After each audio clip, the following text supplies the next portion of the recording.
একটু ডিম আলুর ঝোল। এখানে 3টে ডিম সেদ্ধ করে নিয়েছি, আর এখানে আলুগুলো ভেজে নিলাম, আর এখানে একটু পেঁয়াজ একদম কুচি কুচি করে কেটে নিয়েছি। তেল, ওই আলু ভাজার তেলেই এবার ডিমগুলো ছেড়ে দেবো।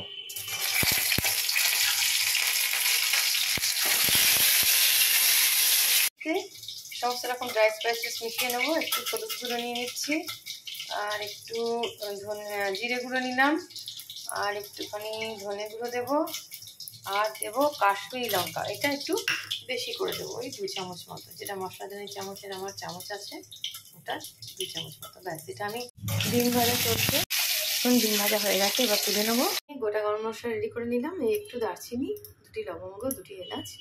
এখানে মশলাটা গুলে নিলাম, যেটা দেখালাম। আর এখানে সেদিনকে মাংস করেছিলাম, টমেটো পিউরি মানে টমেটো পেস্ট করেছিলাম মিক্সিতে, ওটা একটু রয়ে গেছে, ওটা দেবো।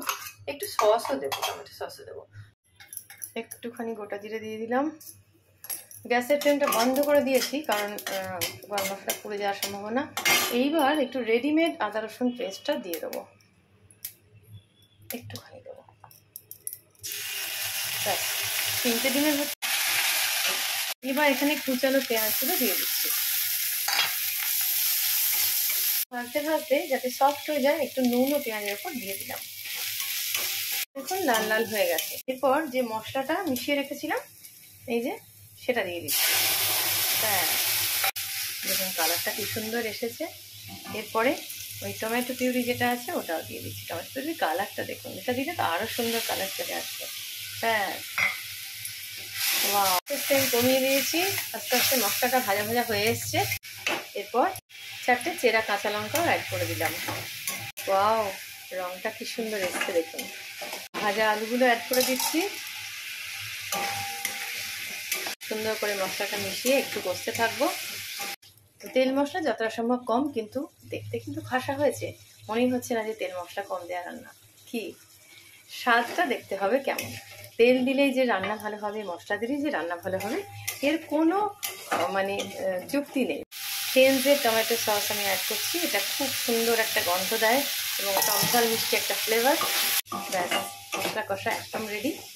এবার জল দিয়ে দেবো, ডুবো জল দেবো। আলুগুলো সেদ্ধ করা নেই, ভেজেছি, একটু সেদ্ধ হতে সময় লাগবে।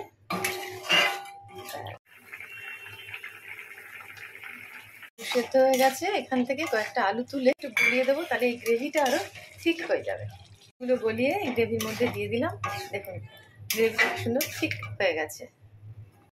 এইবার আমি ডিমগুলোকে অ্যাড করে দেবো।